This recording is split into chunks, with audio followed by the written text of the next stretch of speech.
Përshëndetje. Pasi patëm në disa të qeshura në episodin e kaluar, ku flisnim për paraja ka dhe dramat e veta, por nuk e di Jona, përshëndetje, nuk e di pse ne qeshëm kaq shumë, që ishte mirë. Kemi qeshur në 3 episode rresht. Kemi qeshur vërtet? Vërtet kemi qeshur 3 episode rresht. E po, si duket nuk na ka hyrë akoma ajo pjesa e dramës. Po bëhemi gati për nëntorin, për dimrin, siç thuhet tek Game of Thrones, është një dimër i gjatë që na pret përpara me shumë histori. Dhe që janë histori dramatike, sidomos të marrëdhënieve familjare, por ndonjëherë janë disa lloj drama që të bëjnë përshtypje. Siç është ajo për cilën do flasim sot, marrëdhënia mes motrash. E kuptoj se si motër e madhe, ndonjëherë ne padashi keq trajtojmë motrën ose vllajin, e marrim si të mirëqen gjatë gjithë kohës, e kemi si në ligj të pashkruar që do t'i marrësh të mirëqen anëtarët e familjes, sidomos kur je edhe në ambiente të ngushta ose në familje të lidhura që ke gjithkohës ke një lloj ndërhyrje që kur flen në një dhomë për një kohë të gjatë, pra ndan dhomën me tjetrin, ndodh. Domethënë, unë personalisht mund të them që kam qenë një motër jo e mirë në episodet të ndryshme të jetës. Mund të kem qenë shpeshherë më e rrept, më e ftohtë, shpeshherë jam përgëdhelur përpara motrës së vogël, e cila është më tolerante. Mua më ka parë një çik shumë më sheh pak me admirim. Pas unë e kam përdorur këtë, domethënë në favorin tim. Një gjë që ka ndodhur shumë motrave, u ndodh në marrëdhënie. A je ndjerë gjykuar nga motra? Shiko, unë për motrën time kam menduar që ka qenë, dhe ndoshta nuk e di, ka qenë njeriu më i mençur në botë. Seriozisht, ai çdo gjë që thoshte shumë e çuditshme, pavarësisht se çfarë i thoja unë asaj, kështu publikisht, sidomos të moshë më të vogël, që ku merr vesh ti e s'di ti e këto, unë realisht çdo gjë të asajt unë e kam marr sikur është gjëja më e mençur dhe më e vërtet në botë. Me atë nuk jam sjellë sikur unë vërtet i besoj asaj që të jetë shumë e mençur, por për mua ajo absolutisht çdo gjë që ka thënë unë e kam marrë kështu parasysh. Pastaj qenë kuptim pra mes jush. Ndoshta jo i thënë, hapur, por ka ekzistuar një farë kuptimi. Po, vitet e fundit mendoj që ne jemi në fazën që mund të rrimë dhe mund të kënaqemi me njëra tjetrën, sepse më përpara nuk kurse ka qenë shmangje, por për shkak të jetëve tona krejtësisht të ndryshme, dhe jeta e saj që është pak më e ngadalt në kuptimin e shijimit të jetës, të parit të gjërave më filozofike, ndërkohë unë më pragmatike, besoj që ka qenë pak më ndryshe dhe kur rinim bashkë kishim më shumë fërkime, pra debate me njëra tjetrën. Por rasti yt është që ndryshimet ju kanë bërë bashkë, kurse në raste të tjera ekzistojnë si forca të heshtura këto ndryshimet mes motrave që i distancojnë më shumë. Një motër që është shumë tradicionale nuk e pranon për shumë një motër që është jo konvencionale. Nëse ka një fat shumë të madh që e kam parë dhe nga studimi që kanë bërë të motrave tjera, ose historive që kam dëgjuar gjatë gjithë këtyre viteve, që është një fat shumë i madh në shtëpinë time është që ne jemi trajtuar njësoj. Nuk kemi fajsuar asnjëra nga ne për problemin e tjetrës, kurrë, dhe ajo që është e rëndësishme, asnjë nga ne nuk ka ndjerë xhelozi kurrë për motrën. Kurrë. Domethënë unë jam shumë e lumtur ai që të bëj më të mirën e saj. Nuk ka ndjerë. Por ama unë kam zbrazur pasiguritë e mia tek ajo. Ajo duhet projektonte gjithë ato gjërat që unë nuk po i arrija dot, pra ajo duhet ta bënte, sepse ajo po më zhgënjente mua pse e kam unë këtë motër. Shumë interesante pjesa juaj që edhe me ndryshime keni qëndruar bashkë. Kur mësova pjesën e temës, në fakt, fillova të kuptoj ose të kujtoj një rast shumë interesant që vjen nga terapia, më përpashme që vetëm nga një takim familjar pas shumë vitesh që po kujtonin kujtime dy motrat bashkë me pjesëtarët e tjerë, arritën të kuptonin se sa ndryshe kishin përjetuar fëmijërinë dhe se si njëra tjetrën nuk e kuptonin. Për shembull, ajo thonte që unë nuk kam ndjerë njësoj si ty. Dhe pse ishin rritur me të njëjtën mjedis, me të njëjtin lodra, me të njëjtat veshje, me të njëjtat situata prindërore, kujtimet ishin të ndryshme. Dhe pikërisht pse ndodhi një zhvlerësim i kujtimit të motrës, filloi të prishej marrëdhënia mes tyre. Çfarë thua? Sepse i thonte që po pse ke menduar kështu, nuk është se të kam bërë gjë. Edhe filloi të ndikohej kaq shumë emocionalisht, sa filloi të prishej. Jam shumë e fat, jam e bekuar. Me gjithë ndryshimet tona, me gjithë faktin që kur bëheshim bashkë ziheshim, kishim ato përplasjet tona, jemi të dyja shumë emocionale. Jam e bekuar që nuk kam ndjenja të cilat nuk e dija që ekzistonin realisht, por pastaj kuptova që ekzistonin xhelozi, mund të kesh trauma nga motrat. Besoj që çik trauma i vogli nga i madhi e ka që rritet. Edhe i madhi sepse merr role kujdestaria. Pa. Është dhe diçka tjetër që unë kam vënë re në disa motra ose kemi pasur, duke qenë se kemi pasur të ndryshme, mua kurrë nuk më ka thënë që kujdesu për të voglën. Asnjëherë. por të dyja jetët janë respektuar. Nëse unë e puth motrën time, të vjen keq në fakt kur ka debate, të vjen shumë keq sepse familja me të gjitha kodet e mundshme, qoftë fetare që të gjëja është shumë e shenjtë dhe po është kjo fjalia kur e thua që është shumë e shenjtë, është okay, po nga ana tjetër hajde ta kuptojmë se pse ndodhin këto. Dhe ne do mundohemi të kuptojmë sot. Kemi disa histori. Do të fillojmë me Asviolën e 17 vjeçe. Ajo nuk flet me të motrën e saj. Mendohet që martesa e motrës mund të jetë edhe shkak, pra edhe bashkëshorti i motrës mund të jetë shkak i ndarjes. Asviola është 17 vjeçë dhe motra e saj është 6 vite më e madhe.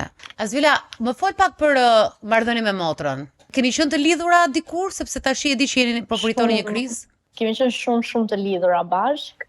Ishim domethënë një shpirt, një mendje, një trup. Ishim 24/7 bashk, në punë ishim nëntor bashk, në shtëpi bashk, nuk ishte çfarë ndante.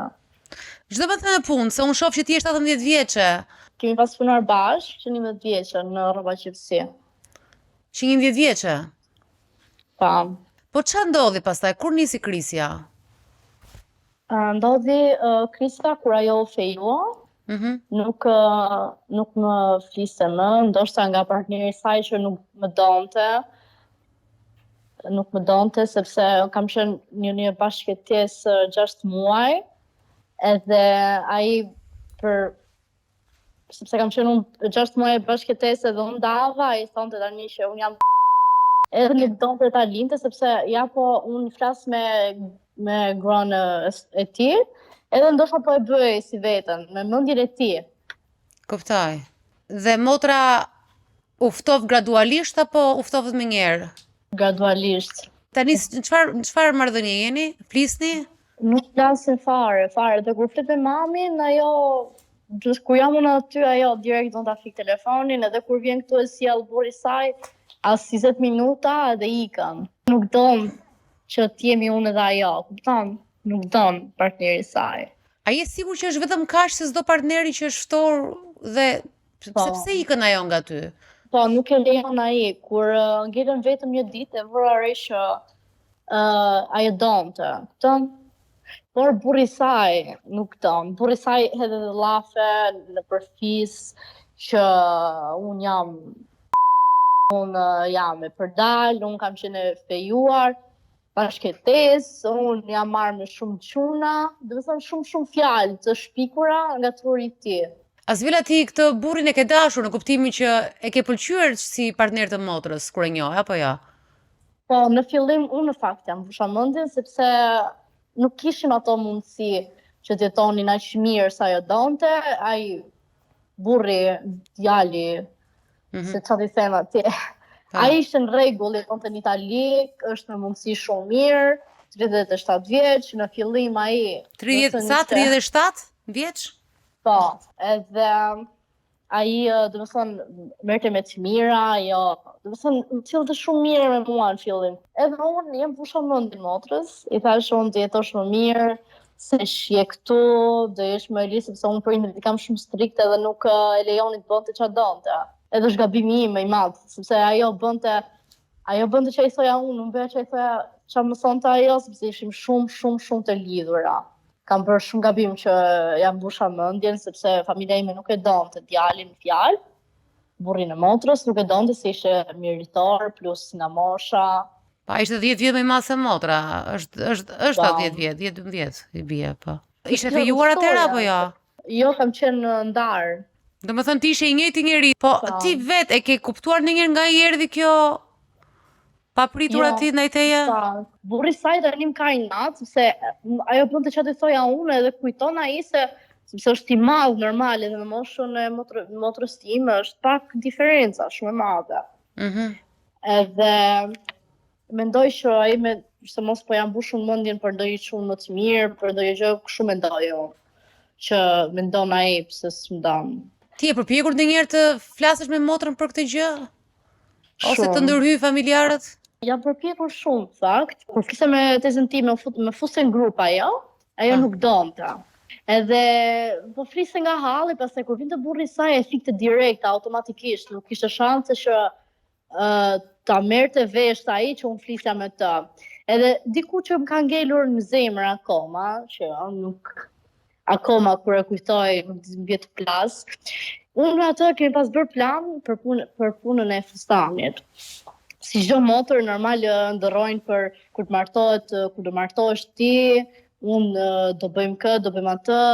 Unë isha shumë e lumtur që ajo do fejonte, sepse mendoja që në thonjë za burri saj do më marri, do jetojmë, se më bënte mua do ikin në Itali unë, do të marrë aty të jetrim bashkë, kupton? Ajo sot nuk do t'ja di për mua, për nesër rikthehemi në temë. Për pjesën e fustanit. Ajo ka një kunat vogël, që kunat e saj e vogël, ajo murren, nuk e di pse. Kishim bërë plan me motrën për t'ikur për të marrë fustanin që të vogël. Edhe kur po bënin planet e fejesës, kishim bërë plan për t'ikur për të marrë fustanin edhe vendi ku do iknim. Pastaj unë, në fakt pata për t'ikur për sa punë në Lushnjë. Kur u ktheva, marr vesh që kisha shkuar të marr fustanin me punatën. Edhe te parukeria ka ikur të lynte ta bëj make-upin me punatën. Shumë gjëra me punatën, dili kafe me punatën, nuk merrte në telefon asnjëherë. Shiko, hajde pimi kafe si motra që jemi, dalim bashkë.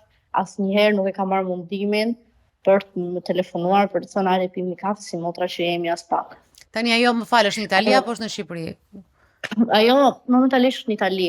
Po prindrit se tu çfarë mendojnë për këtë situatë? Ajo nuk flet me babin, sepse babi nuk e don. Nuk, vetëm akoma, edhe për pjesën që burri saj po rrin duke shpikur, shumë po shpik. Po shpik ndaj kujt? Ndaj teje? Po, nga unë, sepse po normal gjithë ato fjalë. Ai vazhdon thotë që ti e përdal.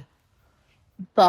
Shumë herë kam qarë, akoma qaj, sepse kam motër, jemi edhe motra biologjike, e kam pas edhe shpirtërisht, dhe thënë doja më shumë se çdo gjë, më shumë se vetëm. Ka pas shumë raste, se unë jam me probleme me veshkat, ka pas shumë raste që kur arrivte babi, vilja unë para, përfundoja shumë herë në spital vetëm për fajt asaj. Ke përfunduar në spital për çfarë se kuptova? Për fajt motrës, edhe për punën e fejesës që donte të martonte me këtë burrin edhe nuk donte babi, mrahu babi dole të më të porripsa motrën edhe i dola unë krah. Nuk është bërë një zhurmë me papar, vetëm për motrën edhe sot ajo nuk don t'ja di fare sa ekzistoj unë. Edhe ajo në fakt, do të them një story vogël që ajo kur ishte tek shtëpia e burrit vet e ka shtëpinë dy kaçe. Edhe ajo kishte dalë në balkon, por nuk i ka ato hekurat, kupton që kanxhellat e balkonit, kupton? Edhe kjo po pastronte vendin edhe ka rënë nga kati i dytë se u krahun.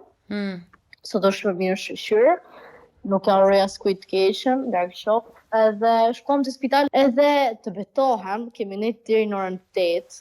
Deri në orën 8 të darkës, kam nejt për jashta, pa hëngër, pa pirë, jam futur 5 minuta brenda, edhe 5 minuta shumë, nuk më linde burri saj, po që po qaja shumë, s'po e mbaja dot veten, a ditë bëra dhe surum. Atë ditë, domethënë nuk e kam harruar kurrë, nga në shtëpi, po prapë si prapë tha, më fal për punën që nuk majta dot më shumë, a bënte burri saj, po nuk e lejonte asnjë përveç me, as mamin, edhe mamin ka nejt pak aty. Burri saj, ai nuk lejonte asnjë, vetëm ai donte, edhe ropte aty. Babi mi vetë faj këti për punën e kanxhellave të balkonit, pse si keni vendos. Dhe tash ju jeni nuk flisi fare, domethënë. Jo, nuk flasim fare. Për momentin, sot. Për momentin. Jona, si mund që natyrisht dihet kur krijon familje, mund të kesh dhe ftohtësi ose ndoshta si sheh, po si mundet një burrë ose një lidhje të shkëpus marrëdhëniet në këtë formë me motrën, me gjakun tënd? Më do nisja nga fakti se si motra e percepton pjesën e lidhjes që nga momenti kur është rritur në shtëpi. Për shembull, nëse Asvjola mund t'i japi detaje, nëse ka qenë një formë autoriteti i cili mund ta ketë mësuar motrën e saj ta pranoj pjesën ku të limitohet edhe nga familja e saj, mos të ketë takime. Asvjola, si ka qenë situata juaj në shtëpi? Thënë babi ju trajtonte në mënyrë autoritative, pra vendoste këtë pjesën? Jo, babi im ka qenë babi im ka qenë shumë i mirë me të dy motrat, me të dyja. Por janë ca gjëra që nuk i lejon prindrit t'i bësh. Pra babi nuk ka qenë as dakord kur mori vesh për mënyrën se si ky e trajton. Jo, nuk ka qenë fare dakord. Është bërë një rrëmuj pa parë në shtëpi, janë thyer rafte. Po çfarë mendon se shtyu motrën që të ishte në lidhje me partnerin e saj? Nuk e linte babi të bënte çfarë të donte, nuk e linte dilte ku të donte, edhe kjo edhe shtyu më shumë. Po kjo është pra, fakti që ai ka qenë e ka kufizuar, do të thënë motrën tënde, pikërisht babai. Po. Ne po themi që në shtëpinë tuaj ka qenë një limitim apo jo, edhe të qenit si vajzë në shtëpi, ju nuk keni pas shumë liri për gjërat e juaja.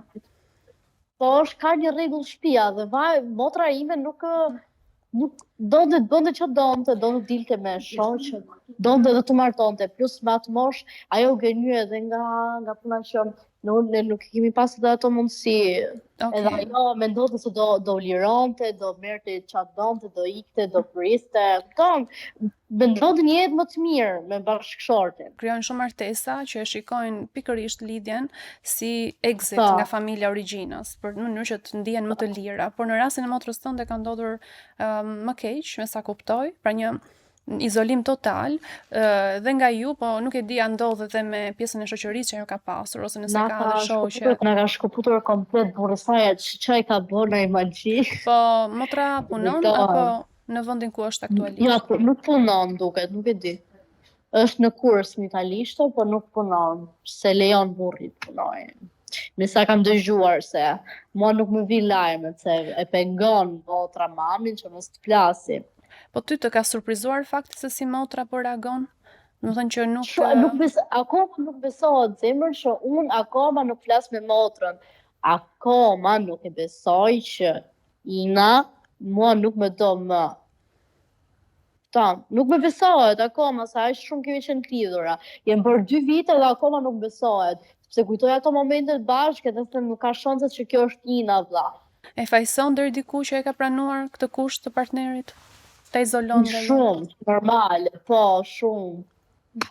Ajo ka gënyer mendjen, ajo mendon se ka vetëm atë dhe s'ka asnjë tjetër. Tani ka burrin dhe nuk ka asnjë tjetër. Dhe ajo më shan mua, i ka nxjerr gjitha palaret e mia tek burri i saj. Shanda ajo, nuk është se thjesht ka heshtur. Po, ajo po, zemra, ajo po. Edhe ajo shan tek fisi, se unë i kam marrë vesh sepse ka qenë një periudhë që fusja live TikTok.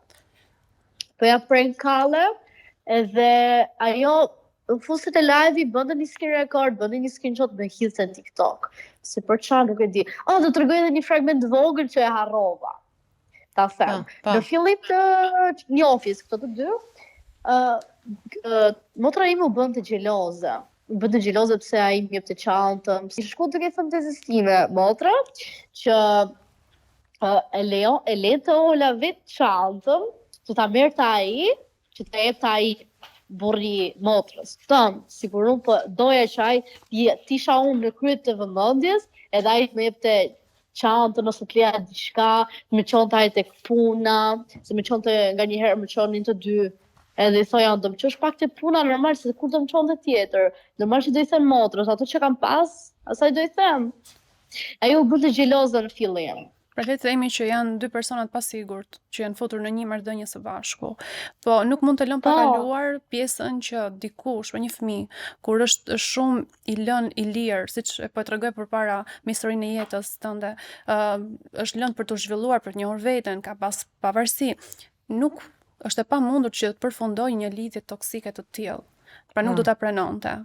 Pra vjen origjina e problemit në rastin e Asviolës, fillon që në familjen e saj. Nga limitimi që është bërë në familje. Kjo është arsyeja pse ajo nuk pranon sot të flas, sepse njëti model përsëritet, njëta skem përsëritet. Mua bëri përshtypje edhe diçka tjetër, sa Asviola është 17 vjeç. Sa vjet ka që e njeh këtë djalin? 2 vite? Po, 2 vite. Atëherë Asviola ka qenë 15 vjeçe, 2 vite. Dhe ajo e ka dëgjuar.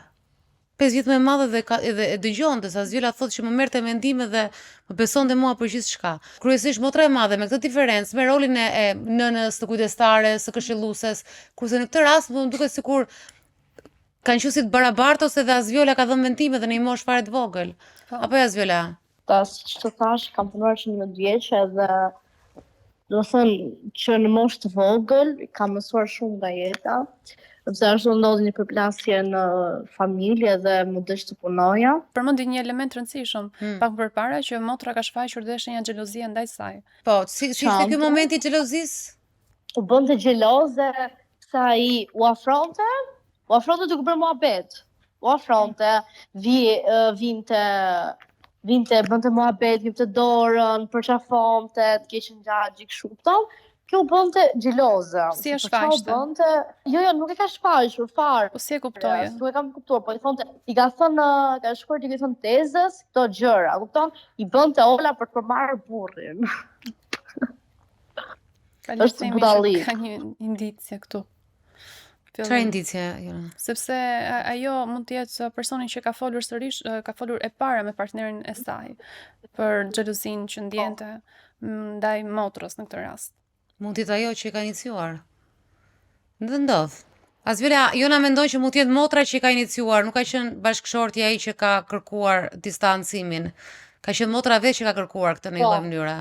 Kështu mendoj dhe unë fakt, por unë mendoj tek pjesa që kam qenë bashkëtese dhe ai nuk donte, se që atëherë, do të thënë, kur dinte, do të thonë jam nuk e bërë mirë, kështu të marrin për keq, nuk dukesh goxhe mirë, nëse e merr dikush vesh, ti ke qenë bashkëtesë.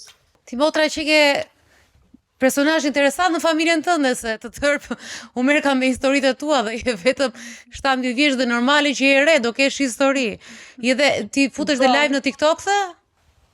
Po, ka qenë një periudhë që fusa live në TikTok. Po TikToku paragjykohet, ti e di shumë mirë që, domethënë edhe da andale futen live tani, po live i TikToku të gjithmonë i paragjykuar tek njerëzit, sidomos tek gocët që. Jo, të bëj me njeriu jot. Jo të bëj me motra jote. Një gjaku jot. Ti ç'a bëjnë ato live? I bëja prank call. Bëj prank calls. Po mirë, ato fani janë siç bëjmë ne të andale. Po, fani, diçka fani, u fusin goca, u fusin njerëz tamam, do të thënë, kisha moderator që automatikisht u hiqnin në ato që ofendonin.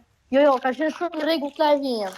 Jo, nuk kam dyshim tek ty, ose këto janë pyetje që të bëj unë kështu se nuk ka lidhje se je live apo si live. Por unë jam një çik me Jonën te kjo pjesë që unë nuk besoj që meshkujt marrin vend, unë besoj që femra përgjithsisht mendoj që gjinia jon di se si ta çojë muhabetin. Nuk ka shembuj femra që kur s'ka rënë dakord nuk kanë punuar për diçka, domethënë, nëse ajo nuk ka diçka ndaj teje, nuk djen ndonjë frikë apo diçka tjetër që është në kokën e saj, padyshim do bënte luftën më të madhe që të rrinte me njeriu me cilën ka ndarë gjithçka dhe që të ka pasur për çdo gjë. Ka ndarë një krevat, domethënë mos them tash se duket banale, po edhe mbathjet keni ndarë me njëra tjetrën, se edhe motrat e bëjnë këtë gjë. Kështu që dhe fakti që ajo të bën meme se është ndryshe të jetë kundër bashkëshortit e tij në një moment merr ndonjë distancë dhe pastaj pendosh apo gjen momentin, se kemi parë edhe në filma kemi parë që i fshehura si takohen. Është tërësisht e pranueshme që ai të ketë parë ty live në TikTok, ti mund të jesh i vajzë shumë e bukur, mund të kesh një veshje dhe ai mund të ketë për arsye të tij personale, kryesisht, se njeriu është një qenie shumë e çuditshme, edhe shumë e thellë, jo na e di shumë mirë, po për çdo lloj arsye mund të jetë paragjykuese, nuk e di se ka njerëz që ngelin edhe andej ku jetojnë ngelin në vend. Edhe ai mund të ketë shprehur dëshirën e tij për të mbajtur larg. Pra, ne e dim këtë gjë, e kanë bërë shumë veta, që nuk kanë ndenjur dhe me pjesëtar të familjes, për arsye se i është dukur që ai është më i lëvizshëm dhe do ta prish motrën, do të ndikoj. Dhe kjo kuptohet. Por që motra jote, në çdo lloj rasti, të vazhdoj të fyej ty, apo të bëj meme dhe të tallet me ty, të tregoj histori dhe vetë ajo që ka ndarë çdo gjë me ty, apo jo Jona, ka ndarë gjithçka me ty, të jetë ajo iniciatore e thashë themeve, ose mbështetëse e thashë themeve, realisht duhet të ketë, pra Jona e di më mirë që këtu duhet të ketë një dramë më të madhe që të shtyn ty ndaj gjakut të dhe sidomos ndaj motrës, Mendoj se në rastin e Asvjolës është xhelozia ajo që i ka ndarë të dyja me njëra tjetrën, e cila kur jemi fëmijë është një xhelozi e lezetshme që ndonjëherë edhe kamuflohet, kalon, por kur ne rritemi, diferencat bëhen më të qarta, fillon edhe pikërisht aty bën dasi. Edhe siç mendoj se po ndodh me jetën e të dyjave.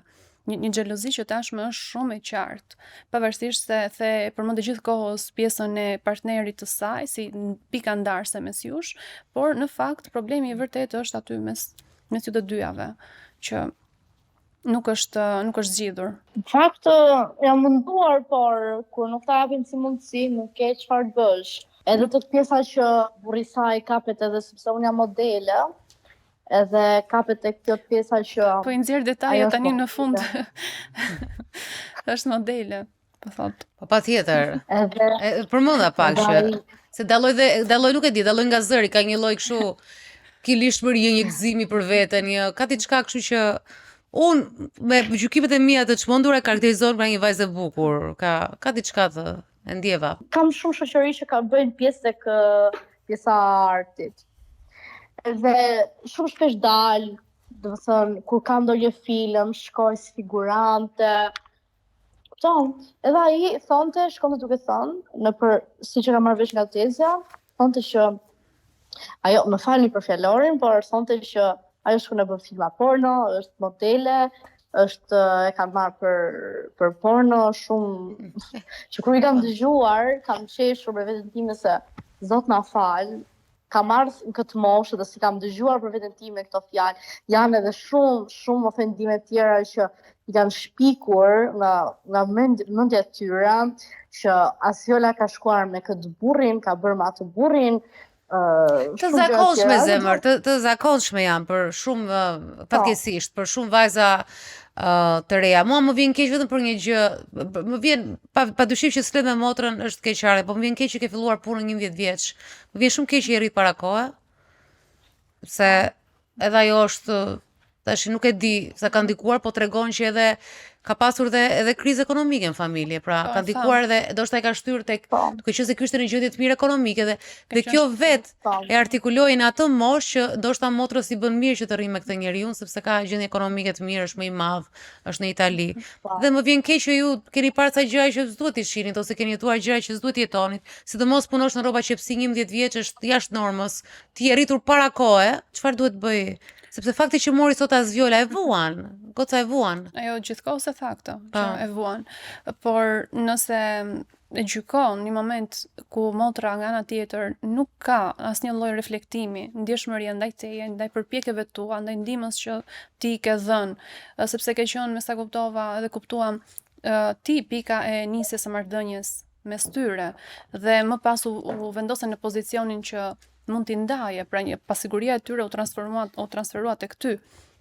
Edhe shumë, do thoja, epitete të rënda kundrejt një vajze shumë vogël, nga dy adult, nuk arri do ta kuptoj, por megjithatë, nëse nuk ka një përpjekje nga ana tjetër, kjo marrëdhënie mbetet në distancë. Të zhvillohet, pra ti të zhvillosh pjesën e vetes tënde, ndoshta do e shpresosh gjithmonë që të rikthehet marrëdhënia mes jush, por duhet të kesh parasysh që nëse nuk ka përpjekje edhe nga ana tjetër, nuk realizohet dhe vetëm të mbetet ta pranosh për shëndetin tënd, do thoja. Ke diçka për të thënë në fund?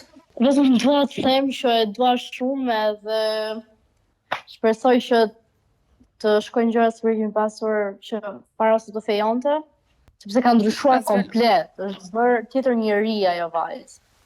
Asvjola, vetëm një ndërhyrje, ti nuk mund ta rikthesh siç ka qenë eksaktësisht atë marrëdhënie, pra ajo është ndryshuar tashmë nga marrëdhënia që po jeton.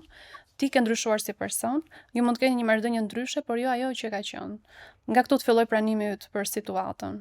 Nuk di sa të them, për zotin jam shumë e mërzitur. Mendoj se kur të rritesh më shumë, do kesh një tjetër qasje ndaj kësaj situate. Absolutisht, do mendoj që është ende e vogël për ta kuptuar dhe e romantizon një çik në formën e vet. Por më vonë ndoshta absolutisht që do ta shoh. Dhe u mbati edhe shumë thyrje mes motrash, paktën që unë njoh, arritin në një pikë që të 30-tat, 40-tat e artikulojnë ndryshe atë. Në qoftë se në fillim është pse, pastaj fillojnë edhe shkojnë që nga fëmijëria i kanë futur një analizë dhe kuptojnë më mirë. Motra Asvjolës do të ketë parasysh që po e humbet këtë mundësi që ka tani, sepse Azvjola është akoma gati. Por me kalimin e kohës mund ta ndryshoj mendimin, siç e the. Ka një tjetër qasje kupton rëndesën që i ka dhënë, fajet drejt vetes që mund t'i ka dhënë. Mendoj se edhe nëse ata gjykojnë që kanë faj, për shkak të moshës nuk mendoj se as duhet ta etiketojë, ashtu pas nuk duhet të lihet pa e zgjitur marrëdhënien, kështu që këtë shans e kanë tani. Azvjola ka fëmijë motra? Ka provuar shumë herë, por nuk ka ngelur akoma. Edhe ky i vendos faj motrës time. Gjithsesi, ke apo s'ke fëmijë, se fëmia dhe ndoshta ndonjëherë të merr më shumë vëmendjen, ke apo s'ke fëmijë, me gjakun gjyna që të prishesh, me gjakun të dhe sidomos kur keni qenë të lidhur, domethënë. Azvjola, unë të falenderoj dhe uroj më të mira dhe uroj që një ditë unë jam gjithmonë pro bashkimit të fisit, në qoftë se ai nuk është i dëmshëm, apo nuk të bën keq prap. Por uroj që motra të kthjellohet një ditë që mos të vë burrin. Se si thotë ai gjaku s'bëhet ujë. Okej, më falenderoj edhe unë.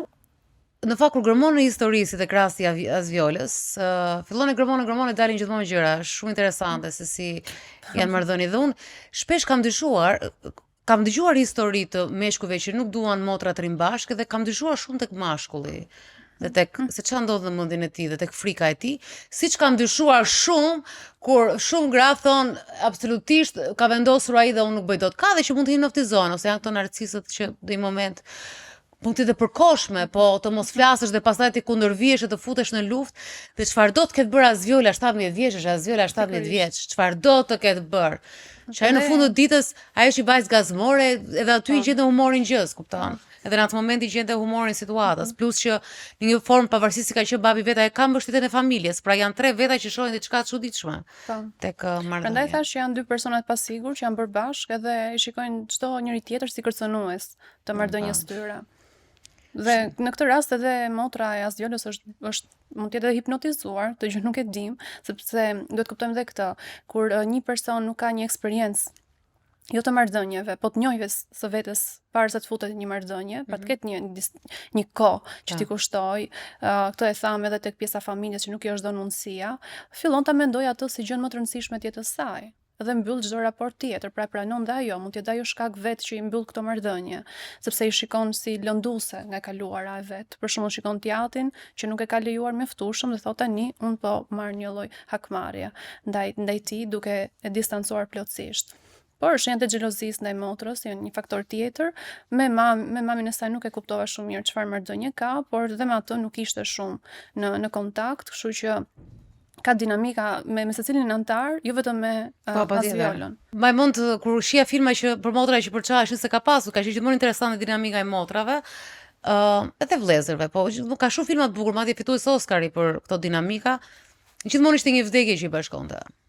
Një vdekje prindi, i rikthente pra bashk. Natyrisht rikthimi ishte me një sherr që pasonte mbas vdekjes, direkt për të tretat, por që aty fillonin e kuptonin. Ndërkohë që Mona, 43 vjeçe, ishte humbja e nënës saj që i ndau motrat.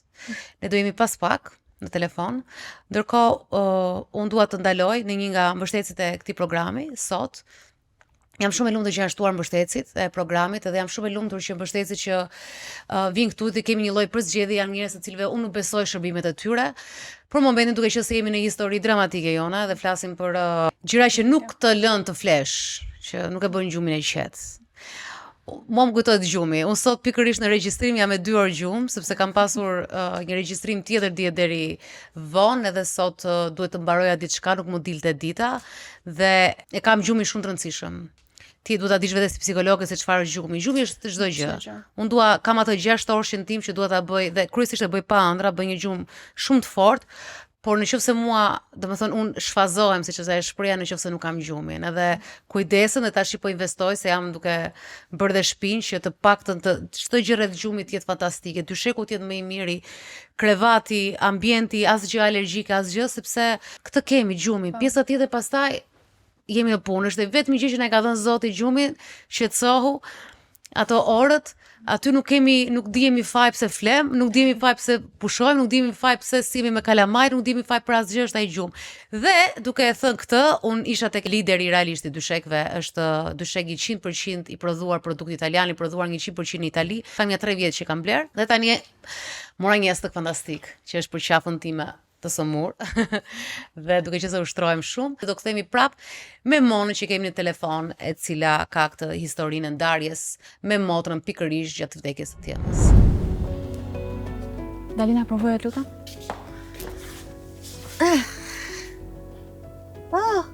E ndjen freskin? Është vetë jastiku i freskët? Po. Nuk është i ftohtë kështu thjesht i ftohtë? Jo, është veti freskët. Ua, është kështu gjithkohës? Gjithkohës. Edhe në verë? Po.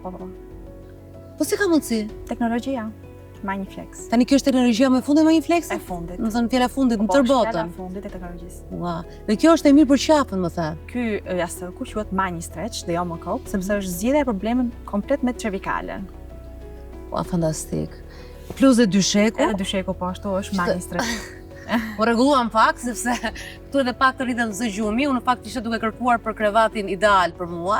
Unë jam një kliente e Magiflexit, jam në një dyshek Magiflex për momentin, por do të bëj rregullimin në shtëpi dhe dua të marr diçka që i shkon edhe jetës time. Pra i shkon në fakti që ulem në adoleshentësh, drejtoj 3 kompani dhe bëj palestra 6 herë në javë dhe natyrisht kam edhe probleme me kompjuterin, kështu që ky është dysheku, ky është Magistretch. Ky është dysheku Magistretch, është dyshek i provuar dhe i testuar tek sportist. Por Magiflexi në fakt për mua është absoluti asi i dyshekve vetëm në Shqipëri, por ndër më të mirët e botës, prodhohet një 100% i prodhimit është në Itali. Dhe pastaj distribuohet në 100 vende të botës, ka rreth 60 vjet, është i specializuar, pra është po është mjeshtri maestro i dyshekve.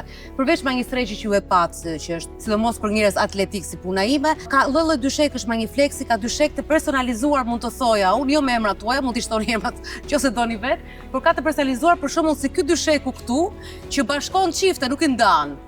Ky është dysheku që krijon një martesë në paqe. Pse? Sepse 8 orë të ditës sonë janë në gjumë. Dhe në qoftë se burri dhe gruaja flen mirë, atëherë ata janë të lumtur në mëngjes, dhe kështu që gjithë sherri minimizohet këtu, sepse gjysma e dyshekut është e fortë dhe gjysma e butë ose anasjellës nuk e di në këtë pjesë. Është mundësia Kështu që pa, kjo është i kombinimi perfekt. Se po kombinuan njerëzit në gjumë edhe dalin njerëzit, bëjnë divorce nga gjumi, po kombinuan në gjumë, kombinohen shumë mirë dhe në jetë. Dhe një dyshek tjetër interesant, sepse siç thash ka lloj-lloj dyshekësh. Tash, mjeshtri i dyshekve e di se çfarë do trupi, siç ka dhe shumë kërkesa, është dhe ky dysheku këtu që si jastëku që ishte i fjalës fundit, ky është një dyshek i freskët. Është nga Magnikul. Këtu nuk shkon fare që ti bësh gjërat në këmbë, këtu duhet bërë vetëm shtrirë. Dhe ky është i dyshek i freskët. Tjetër ka diçka që mund të shtojmë për dyshekët? Magiflex është i vetmi brand që është 100% made in Italy. Pra, procesi nga fillimi deri në fund mbyllet në Toskanë të Italisë. Në Toskanë. Atë është standard. Në Toskanë vetëm gjërat e mira, ushqimet e mira, gjumë e mirë, gjithçka, la dolce vita, siç ishte ai krevati aty la dolce vita, edhe kjo është la dolce vita. Ndërkohë pash dhe materialet, pash edhe kashmir që ishte përdorur material tiku. Absolutisht unë jam shumë e lumtur si thash me dyshekun tim, kështu që në momentin që do bëj për shefin tim, do marr atë krevatin ideal për këtë pjesën tjetër të jetës. Kur thash për pjesën tjetër të jetës, ky është dhe shumë i mirë për menopauzën, meqense të freskon. Pra pa njerëz që djersiten shumë. Fantastike. Gjumi i mirë është shërim, gjumi i mirë është everything, është jetë gjatësi, dhe nëse gjumi i mirë nuk ka dyshekun e mirë, atëherë pjesa tjetër e ditës nuk do t'i dha aq e lumtur për ju. Kështu që fillojeni lumturinë këtu te dyshekët, fillojeni lumturinë tek zgjedhja e një gjumi sa më të mirë. Ciao nga Magiflex.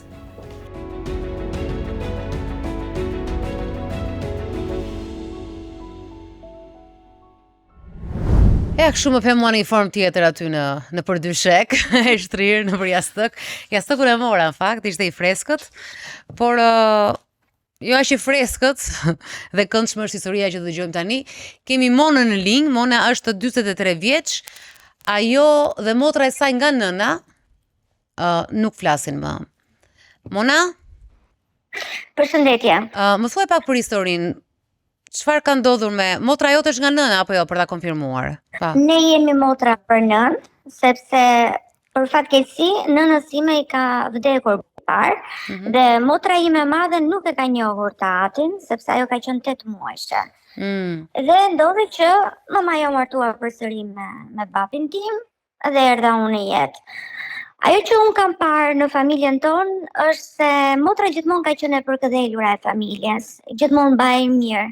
Babi trajtonte atë si vajzën e vet. Madje ndonjëherë më dukej sikur më mirë trajtonin atë dhe më shumë përkëdhelej ajo se sa unë. Megjithatë kjo është edhe pak çështje këndvështrimi, se ndryshe mund ta kem parë unë, ndryshe mund ta ketë parë ajo. Ne si motra kemi pasur një marrëdhënie të koklavitur. Vetëm ne të dyja kemi që nuk kemi pasur fëmijë të tjerë, as motra as vëllezër, vetëm ne. Kemi pasur një marrëdhënie pak të koklavitur sepse motra ime, që është diku te 4 vjet e gjysmë më e madhe se unë, ka një tip shumë të vrazhd në komunikim, në mënyrën se si sillet, ndonjëherë shumë e pakujdesshme. Megjithatë, nuk se kemi pasur ndonjëherë thyerje të mëdha në komunikim apo debate që ne të na bënin të mos flisnim. Problemi i madh ndodhi kur nëna ime u diagnostikua me kancer. Ne të dyja ishim të martuara, unë e martuar në Shqipëri me familjen time, ajo e martuar jashtë. Sigurisht edhe ajo e përjetoi shumë keq lajmin e nënës, më mori në telefon, ishte shumë e mërzitur, më tha që kishte gjithë mbështetjen, që ajo më ofronte gjithë mbështetjen e saj, edhe morale edhe financiare, që do më gjendej pranë, duke qenë se unë isha personi që edhe do kujdesesha fizikisht për mamën time. Dhe kështu nisi kjo histori deri 3 muaj pas momenti që nëna u diagnostikua me kancer, sepse motra filloi të tërhiqej. Ndoshta këtu mund të ketë ndodhur një keq kuptim, sepse ajo duke qenë se merrte fisi, thoshte ti duhet të vish pranë mamit, të jesh më pranë mamit, e merrnin tezet, e merrnin hallat, zhellarët. Ajo mendonte që njerëzit i fusja unë, gjë që nuk ka ndodhur kurrë. Dhe pati një lloj distancimi. Që i shtyje ti të flisin me të? Po, sikur unë i shtyja dhe sikur unë kisha pak kënaqësi ndaj motrës që ajo nuk ishte fizikisht. Gjë që unë në fakt nuk e kam bërë kurrë. Kur ndodhi tërmeti i madh në nëntor të vitit 2019, mami ishte diagnostikuar me kancer e smur dhe në atë periudhë i kërkoi motrës që të vinte të takonte. Ndoshta edhe parandjenja e saj, frikrat e saj se sot mund ta shikonte më, nuk e di. Dhe motra nuk erdhi, sepse tha që më tha mua që unë kam punë dhe unë i thash okay, nëse nuk mundesh, në rregull. Më fal motra, ku jetonte edhe një herë në këtë periudhë? Motra jeton jashtë. Okej, jashtë. Nuk po them shtetin. Po. Okej, nuk ka problem. Megjithatë, edhe këtu pastaj erdhi kjo pjesa e ngarkesës së fisit, sepse njerëzit e gjukonin atë që sepse u mor vesh që mami e kërkoi edhe ajo nuk erdhi, pavarësisht se ajo kishte punë, kështu tha. Unë nuk kam ndërhyrë asnjëherë në këtë pjesë. Ajo mendoj që edhe në këtë situatë unë mund të kem pasur ndërhyrjet e mia, mund të kem futur hundë, por që në fakt unë kisha një tjetër lloj ngarkese. Mamaja ishte smur, unë duhet të isha pranë saj në terapitë që bënte, gjendja e saj po përkeqësohej. Piku i thyrjes së marrëdhënies sonë ka qenë në fillimin e dhjetorit, do të thënë kaloi periudha e tërmetit, motra nuk erdhi, dhe erdhi periudha e festave. Ne me motrën të dëgjoheshim çdo ditë në telefon, kishim atë rutinën tonë. Si kalove, si kështu flisnin domethënë, flisnin për ditë. Po, flisnin. Kishim një marrëdhënie të përditshme, ajo më pyeste për nënën. Atë ditë unë nxora në shesh vajzën për të parë zbukurimet dhe bashkë me bashkëshortin. Dhe atë ditë unë humba dhe nuk e telefonova motrën, pra nuk e bëra rutinën time. E telefonoj të nesërme, nuk më hapi telefoni, nuk më përgjigj. Më shpërgjigjur mbas 2 ditësh me një lumë të sharash, ofendimesh, të papara që unë nuk i kisha dëgjuar nga goja e saj. Ajo është pak e egër në të folur, por ofendime të tilla, domethënë të dëgjuara nga goja e saj, mua nuk më kishte ndodhur ndonjëherë.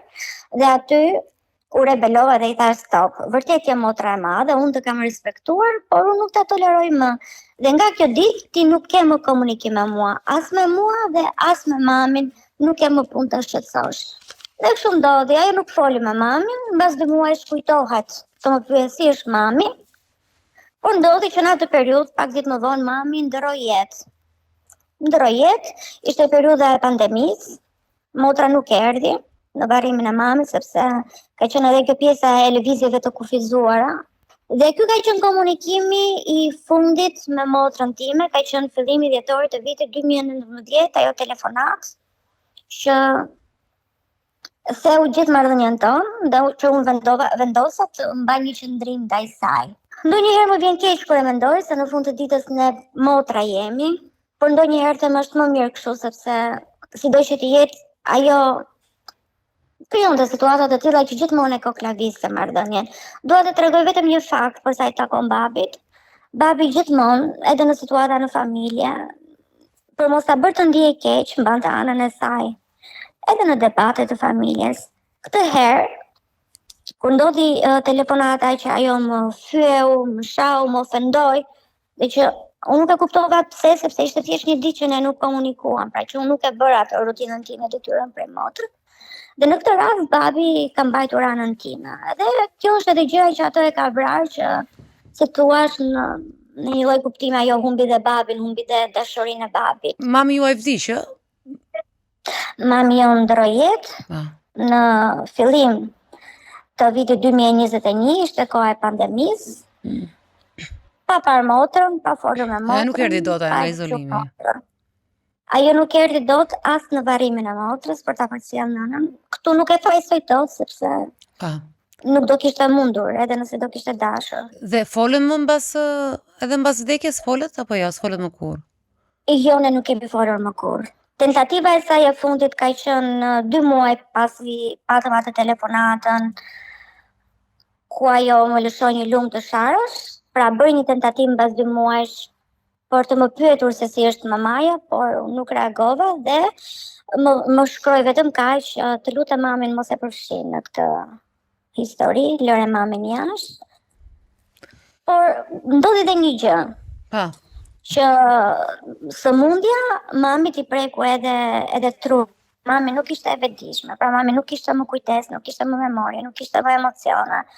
Pra, në hera e fundit që mami ka qenë e vetëdijshme dhe ka kërkuar motrën ka qenë nëntori 2019-s.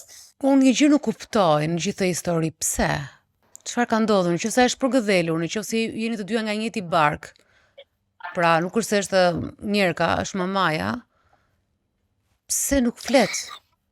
Në fakt, pse do doja ta dija dhe unë ta kuptoj edhe unë brenda saj thellë se çfarë ajo ka dhe se çfarë ajo mbar, sepse thash që në fillim, ndoshta të dyja kemi pasur një qasje të ndryshme për mënyrën se si trajtoheshim në shtëpi. Pra unë kam parë gjithmonë atë të përkëdhelurën, atë të preferuar në familjes, edhe nga babi, sepse babi gjithmonë e ka konsideruar atë se vajzën e tij. Por varet se çfarë perceptimi ka pasur ajo, sepse ajo gjithmonë ka ditur që është vajzë e një tjetër babai, edhe gjithmonë ka ditur historinë, se si ajo ishte pjesë e familjes, që ne ishim motra për nën. Dhe unë asnjëherë nuk e di se si kjo gjë është fabrikuar brenda saj dhe se si ajo ka perceptuar veten. Nuk e di nëse ajo ka pasur ndjenja boshllëku të dashurie të pamarra në familje, apo ka pasur ndjenja inferioriteti, apo që ne nuk ndanim dhe të njëjtin baba. Unë këtë nuk di ta shpjegoj. Di vetëm që ajo ka qenë karakter i vështirë dhe ne si motra nuk kemi qenë maksimumi i lidhjes së motrave që mund të jetë. Po, dakor najteje, po naj mamit e kuptoj Covidin, po pjesën para Covidit, kur ajo ishte e smur dhe kjo nuk e shite dhe gjykon të fisi, se është e mamaja vet. Po në fillim ajo e përjetoi sëmundjen diagnozën e mamit. E përjetoi sa që do ishte aty për mua, për të më ndihmuar mua me çfarë kisha nevojë për të shërbyer mamit.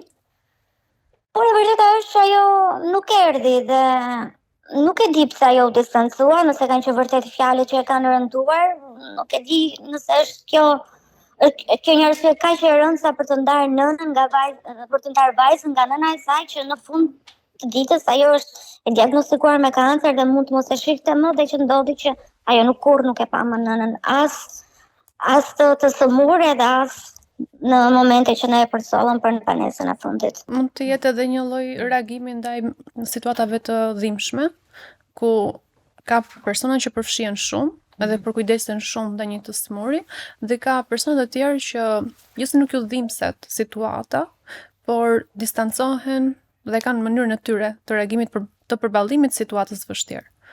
Pikërisht distancën. Dhe në rastin me Monën edhe motrën, reagimin e saj mund të ketë qenë në tillë, sepse ajo thot nuk e ka parë as gjatë kohës që ishte sëmur. Jo vetëm kur humbi jetën dhe ishte për shkak të kushteve të asaj kohe që nuk mundeshi. mund të jetë dhe kjo një mënyrë se si ajo e ka zgjedhur ose jo e zgjedh me vetdije, po ndonjëherë ashtu veprojnë emocionet njerëzore që ti thjesht distancohesh. Por kujdesesh dhe dhimbja qëndron me atë person.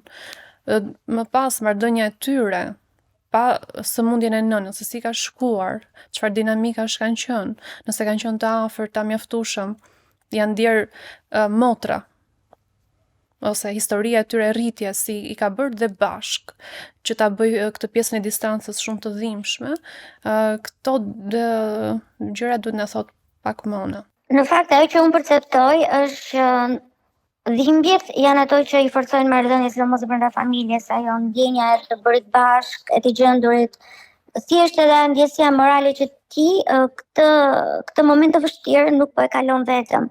Dhe unë e ndjeja me motrën këtë gjë, kur flisnim, kur ajo më pyeste se si po shkonin terapitë e nënës. Por më pas, edhe unë nuk arrita do ta kuptoj dhe t'i jap një justifikim pse ajo u tërhoq edhe pati një lloj shkëputje. Shkëputje nga familja. Përpara si ishte pjesa juaj? Para sëmundjes. Nuk kam parë që nëna të na diferenconte. Asnjëherë. Jo, ti si u ndjeje me to? Ne ishim të afërta patjetër, ishim në shtëpi, ndanim atë përditshmërinë tonë, po ndonjëherë ndjesha keq sepse ajo nuk ishte shumë e afërt me mua, edhe shpeshherë ishte e vrazhd, ishte kritike, ishte shumë e pakujdesshme me fjalët. Dhe sigurisht që në fëmijëri kanë ekzistuar edhe grindje të vogla mes motrash, por që ka vazhduar jeta, mami ka qenë aty, babi kanë qenë aty për të na mbështetur, por ka qenë atyre vështirë, kritike. Jo, nuk e kam ndjerë ndonjëherë atë ndjenjen e motrës të madhe që të merr me vete, që të mëson, që kujdeset. Tani këtu ka dhe diçka se një sjellje as pak për adulteje, fakti që nëse është historia ashtu siç e tregon Mona, se ndonjëherë njerëzit kanë perceptime të ndryshme, siç edhe vetë për një ngjarje, por që nuk ja ka ngritur telefonin vetëm atë ditë, është pak e tepërt që ajo të mos i flas. Pa kjo më duket pak e çuditshme, ose Po, por ajo ndoshta ose mund të jetë që e ka pas dash të thojë diçka, është lënë diku biseda e donte të thoshte diçka dhe kjo nuk ja ngriti atë ditë. Pra ishte diçka që e kishte premtuar, domethënë se ka dhe një shumë hatri shpejtë.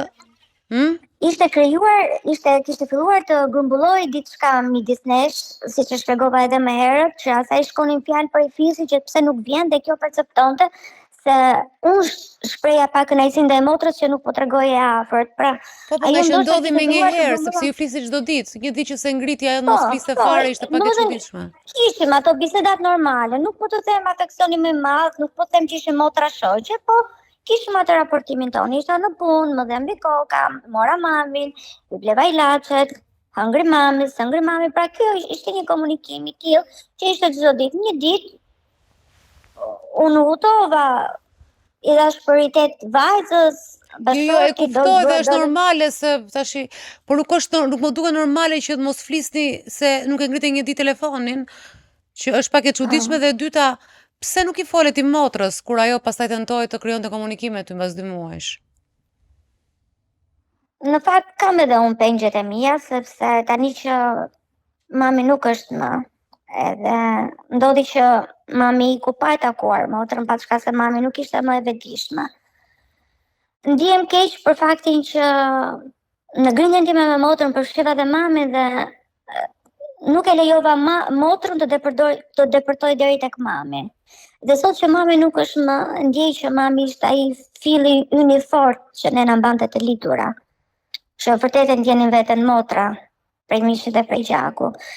Sot që nuk është mami, ndjej që na ka humbur vërtet ai fili që na lidh, dhe patjetër që edhe unë marr përgjegjësitë e mia, patjetër që edhe unë kam pjesën time të fajit, por në atë periudhë kur ndodhesha kisha edhe unë ngarkesat e mia, pra një prind që nuk ka fëmijë tjetër, motër vëlla tjetër këtu pranë, por më ka vetëm mua, e ndar mes punës. Më duhet të them që unë bëj 2 punë, para ditën pas dita. punoj në call center dhe në një kompani tjetër, pra vajza nga ana tjetër, mami, pra kam qenë në një periudhë jashtëzakonisht shumë e ngarkuar mendërisht. Dhe po, tani e mbaj përgjegjësinë. Nëna juaj ju trajtonte njësoj se the që babai trajtonte shumë mirë sepse ishte i njerku, edhe jepte njëherë më shumë dashuri se ty. Po mamaja a ju diferenconte apo jo? Unë nuk e kam ndjerë kur veten të diferencuar. Nëse nuk mungonte vëmendja për të dyja nga babi, nga mami, jo. Asnjëherë. Asnjëherë, madje mami ishte ajo që na ndërhynte në grindjet tona. Që nuk në lejonte që ne të ziheshim. Unë këtu shoh një problem në marrëdhënien e të dyjave më shumë se sa. Njërë së pari duhet të themi që Mona ka qëndruar me mamin për shumë kohë, ka pas dhe përgjegjësinë e fëmijës, familjes së saj, punëve, 2 punë, thot. Bara e atij që kujdeset direkt është më e madhe se atij që është në distancë. Dhe kjo duhet të ketë një ndjeshmëri pak më të madhe. Për shembull, në këtë rast ne mund ta gjykojmë duke konsideruar që se historia është e tillë që nuk mundemi të na ngel peng vetëm sepse ne nuk ngrim telefonin në një moment kur dikush nuk përgjigjet, në këtë rast Mona. Mes shumë përgjegjësive nuk është ngritur njëherë telefoni. Dhe reagimi i saj mund të jetë, se po hipotezojmë për atë, por mund të jetë i tillë që ka mjaftuar një gjë që ta shkatroj gjithë marrëdhënien. Sigur ka kërkuar një shkak për ta hequr. Do të thënë historia ngelet pak në këto ujëra, paqartësia. Diçka ka filluar të zjej prej shumë kohësh. Për shumë kohësh dhe e tha Mona këtë që kishin tensionet akumuluar me njëra tjetrën. A mund të ndjedhe fajtore ajo për faktin që si afër nënës edhe E mendoj, e kam menduar këtë gjë. E kam menduar edhe ndoshta fakti që mami me dëshirën e saj ose pa dëshirën e saj nuk ka arritur dot të jetë pranë, mund ta ketë bërë të ketë ndjenja faji dhe ndoshta ajo nuk gjen mënyrën e duhur si ta shpreh vazhditjen e saj, zemërimin e saj, se sëmundja e mamit patjetër i ka dhënë për edhe asaj, i ke po ashtu. Dhe ndoshta kjo është forma se si ajo ndoshta shpreh inatin, rebelimin, por që se i bëri dhe vetë Mona një analizë situatës që fakti që Mona ishte më e privilegjuar se kishte të dy prindrit, sa ajo në fund të ditës të paktën me sa kemi parë neve, kemi folur me fëmijët adoptuar që mas 50 vjetëve kërkojnë kush është babai dhe nëna, aty është një lloj boshliku ose një kurioziteti ose një pikpyetje e madhe për babain që i ka vdekur, ose po sikur, ka një sikur që kjo nuk e ka të sikurin. Dhe mendoj që mund të ketë fakti që janë të ftohta, mund të ketë filluar edhe nga fëmijëria. Ne i themi njëra tjetrës motra kur bëjmë nerva, të kanë gjetur te koshiplerave, jo ti si e jona. Mund të jetë nga thime tilla, mund të jetë nga fisës, se këtu s'kan tak fare. Këtu me taktin e kanë zero. Këtu edhe kur të t'japin, thot dashuri, thot si të do, kjo si kur ta kishe baba. Pra, ose flasim me zë lartë e dëgjohen. Të po mendoj dhe unë që mund të jenë karakteristika të personit vetë, i cili duke të treguar me sjelljen distante, tregon dhe një mënyrë se si shprehet emocionalisht, si natyra ajo tashmë. Po, shpreh me zemërim, me inat, ose kërkon të kuptohet, por jo të kuptoj.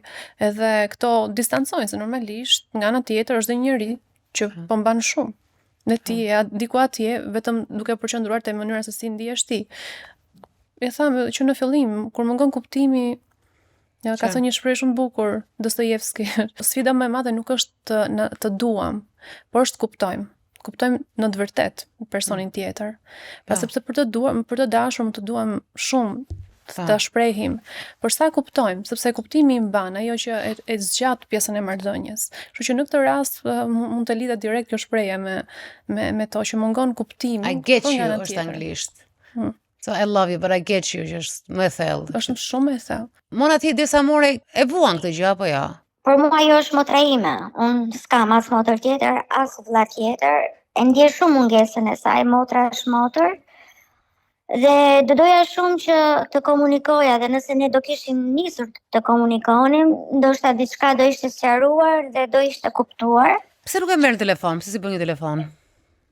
Sepse duke njohur se sa natyrë e komplikuar është ajo, dhe sa e vrazhd është ajo në komunikim, kam frikë që ajo nuk do i qasë bisedës në të njëjtën mënyrë që do e bëj unë. Ndoshta. E di që mund ta acaroj tjetër motrën përveç faktit që kanë të dyja në të jetën që ati, po ndryshe jetët, mund të acaroj dhe fakti që kjo është kështu. Dhe më thënë që kjo është ajo që i vjen keq, ajo që ishte, ndoshta kishte fatin të ishte ndoshta afër nënës, mund të jetë kjo më realizuar ose ndoshta me familje. Janë ca gjëra që Edhe nëse familja ti evidenton këto, fisi në këtë rast, atëherë edhe fisi e pra që largojnë më i shumë. ka të tërë kjo, pra kjo është ajo motra që se gjithmonë bëj referencat e filmave, se filma vi nga jeta kur thonë, domethënë, po ti patjetër, ti ajo ëngjëlli, ti ëngjëlli i shtëpisë, ti më i mirë i shtëpisë. Edhe mënyra se si flet kjo është, nuk e di se ç'ndodhet, se kuptoj. Ndoshta kështu. Realisht Mona duhet edhe ti duhet ta kuptosh i çik, se ke bërë analizën. Ndoshta kështu mund tani që po e thua mund të jem perceptuar në periudhën që E po, mami ishte i smur dhe unë i shërbeja sepse të gjithë ma qanin hallin që më kishte rënë barra mua, që motra ma kishte lënë që të barrën mua vetëm. Pra shihesha unë si ai heroi i gjithë situatës. po shihesh edhe ndoshta ti e shijoje këtë gjën. Sorry që ta them. Tani të kesh një mama të smur. E kuptoj, po 24 orë nuk je duke jo, e Dhe më kuptoj. besoj që ka kaq shumë strapacim sa vetëm mungesa e orëve të gjumit, domethënë të heq komplet aftësinë për të menduar edhe ndonjëherë. Shko ta thash e kuptoj se nuk dua që të dal kështu si sulmuese njerëzve që kujdeset se do ishte absurde dhe tmerrshme. Dakor, Por që dakor, ka njeriu patjetër, dhe të drejtë do të kështu. shpërblet për atë gjë, do të vlerësohet për çdo lloj veprimi tim mendoj unë, paktën aq sa kam kuptuar edhe nga Jona. Dhe ti në pozicionin që ke qenë, pavarësisht se duke bërë një të mirë, po e mira dhe të acaron, kupton, pozicioni, mbrojtja, ai që ke pasur dhe mund dhe mënyra se si shprehesh tash që ti s'po e kupton se çfarë ka ndodhur, futesh vetëm në analizën e preardhjes, do të thënë e historisë së fëmijërisë së saj nga ka ardhur. Aq analizë mundet të bësh. Këtë pjesën tjetër pastaj mund të kesh edhe ti pak faj që pse se kupton. Mendoj unë. Çfarë mendon? Që po e ndihmon Monën në këtë rast, ta kuptoj pak motrën, ndoshta ajo po pret pikërisht reagimin tjetër të Monës, që ajo ta telefonoj dhe Ajo po, Mona të telefon. Mona të Po telefon. Mona sepse Mona është zonja e shtëpisë. Ajo ka marrë përgjegjësitë dhe edhe pse është motra e vogël me këtë rast është motra e privilegjuar me të gjitha edhe në subkonsciencë është motra e privilegjuar që prandaj tash Mona merre nëse s'do të prish marrëdhënie merre. Mos e paragjyko shumë situatën kaq. Ka vetëm dy gjëra që unë besoj që ajo ndoshta nuk ma fal edhe zot ma fal kur faktin që grindja mes nesh kaloi deri tek mami që unë asaj i bura një muj për të komunikuar me mamin. Po thuaj këtë motër se juve i nxirni. Po e thash. Po dhe ka kontroll mamin kjo. Po mami nuk është vetëm e jotja. Po si ishte normale kjo. E thash në fillim që nga soti nuk kemë punë as me mua, as me mamin. Dhe ajo më shkruaj mbas muajsh më pyeti si është mami dhe më tha, të lutem lëre mamin jashtë kësaj historie. Ja, Por unë nuk i shkrova. Jona, çka ka bërë kjo këtu, se ti e shpjegon më mirë. Ka veshur rolin në kujdestarës, si fëmijë i madh. Si që është një rol i cili vjen nga fëmijëria dhe nuk e heq Po dot. pa nuk mund të ndërhyjë në marrëdhënien e mamit. Po pikërisht kujdestaria krijon një zonë kontrolli, domethënë që ti ndihesh në kontroll të situatës dhe çdo gjë që ti kujdesesh mendon se është e jotja dhe distancon personin tjetër. Mund të jetë edhe Mona, tani që po e kuptojmë pak, ajo që e ka distancuar ato se është ndier ajo, e ka perceptuar dhe ajo, jo gjithë përgjegjësinë për t'ia kaluar Monës, por mundet që edhe të jetë duke mos e patur rolin e kujdestares ajo, atëherë ka formuar një tjetër qasje edhe në karakter, po edhe në sjellje ndaj situatës. Keni të drejtë. Vetëm se ndonjëherë mendoj që pavarësisht asaj që ka ndodhur e çfarë ka ndodhur, ne kemi një jetë të tërë bashkë, sot jemi 40 ajo afër të 50 apo 43. Them ajo se motër e madhe, nëse nuk e ndjen mungesën time, pse unë do ta ndjej mungesën e saj dhe kjo më bën të shkoj të fokusohem tek familja ime. Por sa luhatem me saj, luhatem edhe me fakti tjetër që je pjekur për të bërë këtë pyetje, pse unë s'do ta ndjej, secili ka ndjesitë e veta. Nëse ti përderisa ke folur sot në telefon dhe ke marr, unë besoj që çdo njeri që merr këtu, pavarësisht çdo gjëje, ose do marri për të thënë që shiko çfarë kalova dhe si ja dola dhe ka pas histori që ja ka ndal, ose nuk është në paqe. Pra ti nuk flen në dyshek të mirë për momentin, ose mund ta kesh dyshekun po si në paqe. Pse duhet ti të presësh, bë tënden, ti gje paqen tënde dhe paqja gjendet duke marrë vesh ka, o një po, një jo, shumë e thjesht, o po, jo. Po poja të krijon një marrëdhënie, takon se marrëdhënia mund të ndryshojë, për të paktën është paqe se gjithmonë ai gjaku jot, më që pse? Se unë nuk e shoh si një histori tmerrsisht dramatike, apo t'jem bërë si historia e parë ishte më e rëndë, ajo komplet duke ofenduar, duke tallë motrën, domethënë ishte një histori çik më e pisët në atë. Kurse kjo është një histori që ka ndodhur përçarje, sidomos në kujdestarët, e kemi diskutuar tek emigrantët të gjën, ka ndodhur problematika të tilla. Por që pse mos rregullohet, domethënë, gjithashtu është shkurtër shpirt. Fol, në një moment fëmijëve tu mund t'i duhet tezja e tyre, në një moment fëmijëve të asaj të duhet tezja ose niprit me njëri tjetrin. Është pse mos pse t'jemi vetëm në këtë botë, të lundrojmë vetëm kështu. Si thot Pink Floyd, dy peshë vetëm. Ne nuk duhet jemi përgjegjëse si dy motra të rritura të mohojnë fëmijëve tanë të drejtën për të frekuentuar me njëri tjetrin, për të njohur gjakun e tyre, për të pasur dhe ata dhe për të zhvilluar marrëdhëniet. Po ke të drejtë, po më bën të reflektoj gjithë. Shiko, Jona, gjithsesi unë pasi thash të, unë mendoj sa vetë aq nuk flasin, ndoshta edhe nuk flasin sepse jo vetëm nga se janë ndarë për arsye ndryshme, tokat, pronat, trashëgimia është një gjë e madhe këtu në Shqipëri. Vëllezër që s'flasin pastaj. Po, vëllezër që flasin. Po fakti që se ngrej asnjëri telefonin, është ndoshta ndonjëri se gjithmonë janë dy temperamente shumë të ndryshme brenda.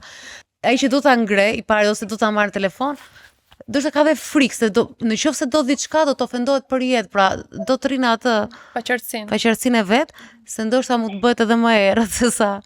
Po shiko, kemi edhe një tjetër, do thoya sulmues këtu në këtë rast, që është koha, që distancon akoma më shumë, dhe i ftoj gjërat akoma më tepër.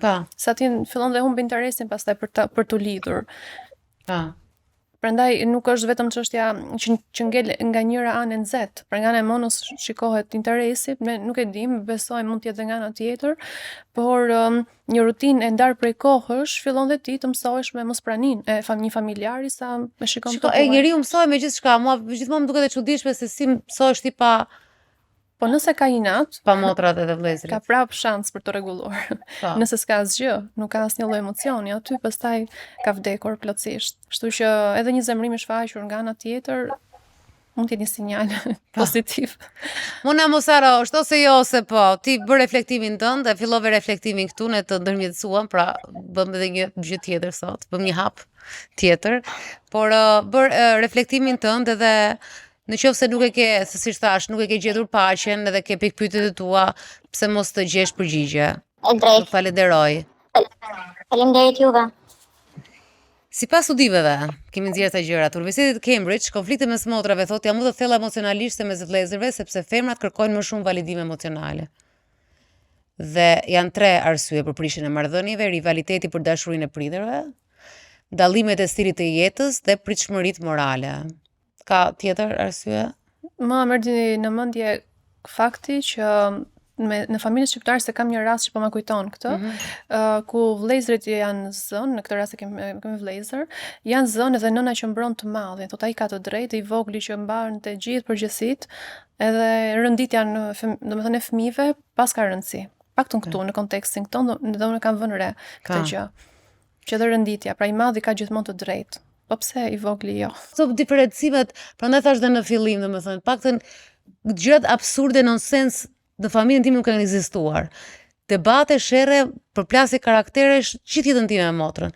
Po këto nonsensi ose ndërhyrjet e prindërve të mi, mami mund të ketë thënë ndonjëherë për shikoj se është pa qef ajo tani, ose po lodhet goca madhe, po domethënë që sa ishte një ditë po lodhe ajo, të nesër po lodhesha unë, ishte e njëjta gjë situata, ajo thjesht ashtu e ndihte atë moment, ashtu e thoshte. Po është një zhvlerësim shumë i madh, domethënë të shikosh gjithmonë veten si ti, okay, jemi vogël edhe është më i madhi ai që duhet ta dëgjoj, edhe i madhi më i madhi, më i suksesshëm, ai që është me shkollë të lartë. Në i vetmi ndonjë familje që nuk kanë arritur tjerë më i realizuar, ai më me lek. Po nuk është çështja këtu, është i madhi, pastaj fillon dhe merr atë rolin e superiorit ndaj atyre dhe e shfrytëzon atë gjë. Patjetër që e shfrytëzon ndaj. Prishje ndodhi gjatë tranzicioneve jetësore, thot kryesisht martesë, sëmundje, trashëgimi. Po, unë di histori gjatë martesës, martesi ishte lidhja e parë, historia në sëmundje thot dhe në trashëgimi.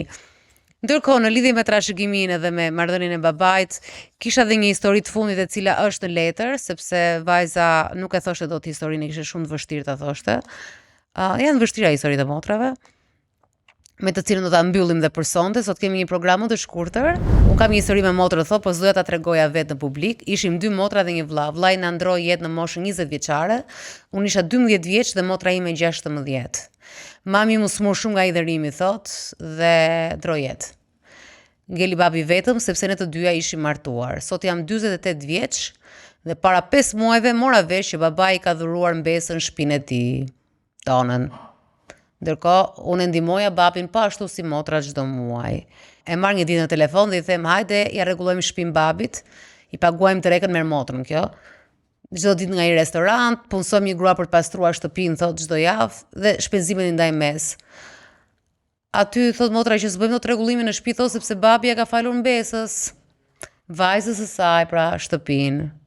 Po pse i them unë kur, thot ka 3 vite, si se ke marrë vesh ti? Unë tha u shokova, thash si mund të dhuroj babi shtëpinë besës së vetë, se kjo është pjesë e shtëpisë. Më vonë mora vesh që motra ime kishte ardhur në Shqipëri, jetonte jashtë, kishte hequr dorë nga pasuria e shtëpisë me një firmë, tash këtë se kuptova mirë. Ja kishte hedhur babait gjithë shtëpinë. Okej, se ndahet në 4 pjesë shtëpia. Pra kjo ka hequr dorë e ka lënë babit shtëpinë, me qëllim që pastaj t'ia dhuronte mbesës. Unë sfiguroja fare, thot, më kam shirë nga trungu familjar. Këtë nuk e kuptova se si mund të mos figurosh fare, se figuron, nuk e di si është hequr. I bëra një SMS motrës dhe nga jo ditë nuk kam folur më. Unë jetoj në Shqipëri, ajo jashtë, thot kam biznese, kam blerë dhe 2 shtëpisë, kam nevojën asaj shtëpisë për mënyrën se si ma bën, si a fal as motrës as babait. Është mënyra se si është bërë. Pa. Të prek shumë kjo. Që ai bën këtë zgjedhje. Trasti, domethënë mënyra sepse të veprosh në fshehtësi, të heqësh nga certifikata familjare një person pa e marrë vesh, pikë së pari, apo të veprojë 3 vite dhe të thuhet si pa të keq, pse se ke marrë vesh ti, domethënë këto shprehjet goditse, mendoj se ka të drejtë në përjetimin që ka. Nuk është gjëja materiale ajo që e vret, por është mënyra se si ka ndodhur. Pse të njerë prindrit bëjnë këtë? Dhe ka shumë histori prona që prindrit bëjnë këtë. Si që theti, merë rëndësi ose merë ai që rri në shtëpi. Ca janë traditë që janë kështu të... Disa po, por mund të lidhet edhe me faktin që kur ndahet diçka dhe kur është pasurore sepse njerëzit e gjykojnë shumë, por kemi kuptuar që një pronë ka rëndësi edhe emocionale, siç e prekëm një herë para disa kohësh, por është edhe pak një vlerësim për kohën që ti i ke dhënë atë shtëpi, kontributin, njoh dhe shumë fëmijë për adult të rritur, cilët që tregonin se si kanë dhënë një kontribut shumë të madh në familje dhe kanë përfunduar pa marrë asgjë. Pra është një shpërblim për atë që ti ke dhënë. Dhe një prind që nuk e vlerëson këtë, mendoj se ose nuk e arrin ta perceptoj që dhe fëmia mund të preket ose mund të jetë shpesh ndodh që nuk e perceptojnë fare. Ose ndoshta kjo se nuk e kuptova nëse ka fëmijë apo jo. O Elona, kishte fëmijë kjo historia apo kishte? Po çfarë kishte mbesa asaj motrës vetë më shumë? Ndoshta ishte motra më e lezetshme, i bënte muhabet, se di. Ai çfarë kuptoi nga personazhi?